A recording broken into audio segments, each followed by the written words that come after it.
एलओसीवर भारतासमोर पाकिस्तानची नाचक्की होत असतानाच आता शाहबाज सरकारला गृहयुद्धाला तोंड द्यावं लागण्याची शक्यता आहे।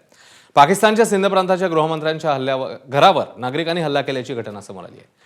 सुरुवातीला हल्लेखोरांनी मंत्री जियाउल हसन लंजर यांच्या घरावर AK-47 मधून फायरिंग केलं आणि नंतर घर पेटवून दिलं।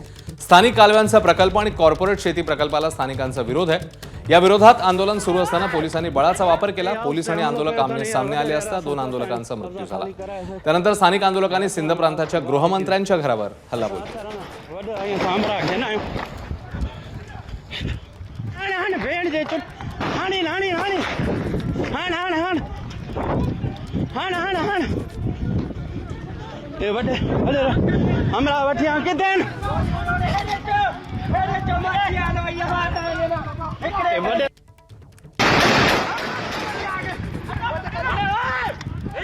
तर आधी अंधाधुंद बेछूट असा गोळीबार झाला, नंतर गृहमंत्र्यांच्याच थेट घरावर हल्ला करण्यात आला। पाकिस्तानातल्या सिंध प्रांतामधली ही घटना आहे।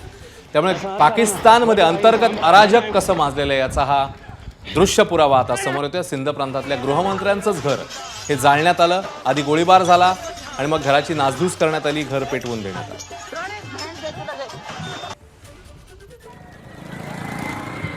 2 आंदोलकांचा मृत्यू झाला आणि मग निदर्शनांना हिंसक वळण लागल्याचं पाहायला मिळालं। पाकिस्तानातल्या सिंध प्रांतामधली ही घटना।